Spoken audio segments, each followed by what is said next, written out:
Hello បងប្អូនទាំងអស់គ្នាជំរាបសួរចាបងប្អូនមើលទោះទាយមើលថាតើនំនេះជានំអ្វីបងប្អូនហ៎បងប្អូនឃើញមានល្ងហើយមើលទៅពណ៌អូយបងប្អូនមើលទៅពណ៌ហ៎នំនេះបងប្អូនគឺខ្ញុំជម្រាបប្រាប់បងប្អូនថានំនេះគឺខ្ញុំ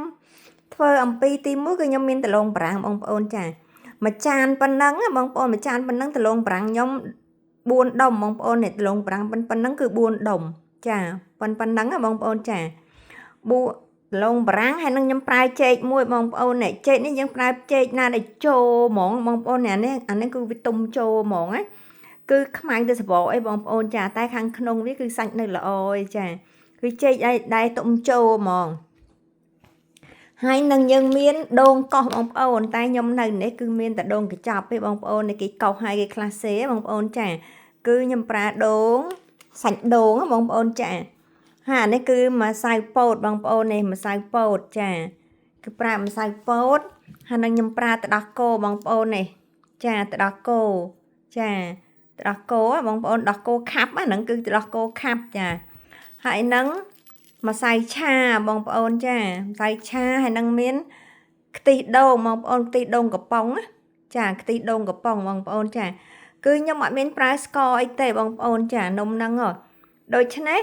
ជំហានទី1ណាបងប្អូនចាជំហានទី1គឺយើងចិតដលងបារាំងបងប្អូនចា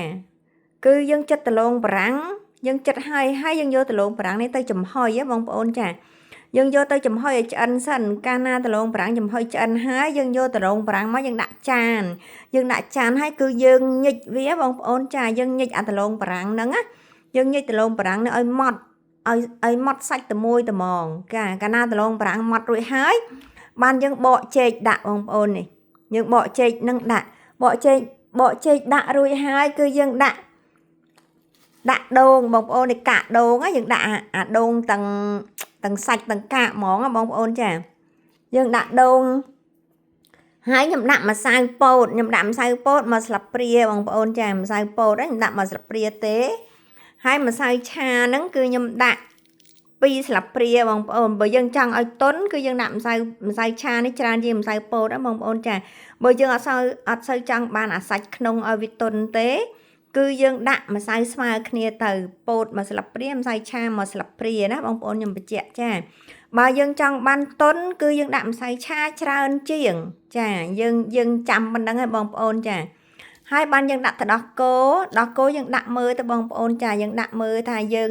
ចូលចិត្តផ្អែមប៉ុណ្ណាអញ្ចឹងណាជួនកាលយើងមិនបាច់ប្រើក៏បានដែរបើសិនជាយើងអត់ចូលចិត្តផ្អែមគឺយើងមិនបាច់ប្រើទឹកដោះគោក៏បានដែរបងប្អូនចាវាព្រោះចេកហើយនឹងដលងបារាំងវាមានលក្ខណៈផ្អែមហើយស្រេចឯងបងប្អូនចាហើយនឹងខ្ទិះដូងបងប្អូនខ្ទិះដូងយើងដាក់ប្រហែលជា3ស្លាបព្រាបងប្អូនចាខ្ទិះដូងយើងយកអាខ្ទិះដើមបងប្អូនចាយកមិនយកខ្ទិះចុងទេគឺយើងយកខ្ទិះដើមកាលណាយើងលាយរួចហើយគឺយើងវាយបងប្អូនគឺយើងវាយកូរចូលគ្នាតតែម៉ត់ចូលគ្នាតែហ្មងណាបងប្អូនចាកាលណាម៉ត់ចូលគ្នារួចហើយយើងចាក់ម្សៅអាល្បាយដែលយើងលាយហ្នឹងគឺយើងដាក់នឹងចានមួយទៅយើងយកទៅចំហុយបងប្អូនចាចំហុយប្រហែលជា20នាទីទៅកន្លះម៉ោងគឺឆ្អិនហើយបងប្អូនកាលណាឆ្អិនរួចហើយយើងលើកចុះមកបានយើងរោយល្ងបងប្អូនចាយើងលើកចុះមកយើងរោយល្ងកាលណាយើងរោយល្ងរួចហើយយើងទុកឲ្យវាត្រជាក់បងប្អូនចាកាលណាយើងទុកឲ្យវាត្រជាក់រួចហើយបានយើងយកមកកាត់ជាដុំអញ្ចឹងបងប្អូននេះយើងយកមកកាត់ជាដុំរួចហើយយើងយកវាទៅដុតទៀតបងប្អូនចាយើងយកទៅដុតទៀតយើងមានឆ្នាំងដុតអីគឺយើងដុតបងប្អូនចាឆ្នាំងយើងដុតមាន់ឆ្នាំងយើងអាំងសាច់អីបងប្អូនចាយើងយកវាទៅដុតទៀតបើសិនយើងមានឆ្នាំងដុតយើងអាចនេះបងប្អូនដាក់ខ្ទះខ្ទះអត់ជាប់យើងដាក់ជៀនវាខ្ទះអត់ជាប់យើងដាក់ជៀនយើងមិនប្រើខ្លាញ់ទេចាយើងប្រើខ្ទះអត់ជាប់បើយើងអត់មានឆ្នាំងដុតណាបងប្អូនចាមិនមែនថាយើងអត់មានឆ្នាំងដុតយើងធ្វើអត់កើតទេគឺយើងប្រើខ្ទះឆារបស់យើងហ្នឹងគឺយើងដាក់ខ្ទះអត់ជាប់ហ្នឹងគឺយើងដាក់ជៀនទៅម្ដុំយើងដាក់វាទៅបងប្អូនចារួចហើយយើងមើលយើងស្រឡាញ់ក្រៀមប៉ុណ្ណាគឺយើងឈប់ប៉ុណ្ណឹងណាបងប្អូនចាហើយនេះបងប្អូនមើលឃើញល្អណានេះបងប្អូនឃើញសាច់វាក្នុងហ៎បងប្អូនឃើញសាច់ក្នុងគឺសាច់ដលងហើយនឹងលាយមួយចេកឲ្យឈ្ងុយហ្មងបងប្អូនចាឆ្ងាញ់ណាចាដូច្នេះបើសិនជាបងប្អូនណាដែលបានធ្វើសាកល្បងសូមបងប្អូនសាកល្បងមើលតាមខ្ញុំបងប្អូននៃគ្រឿងផ្សំចា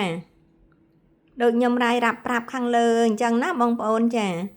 អរគុណច្រើនបងប្អូនទាំងអស់គ្នា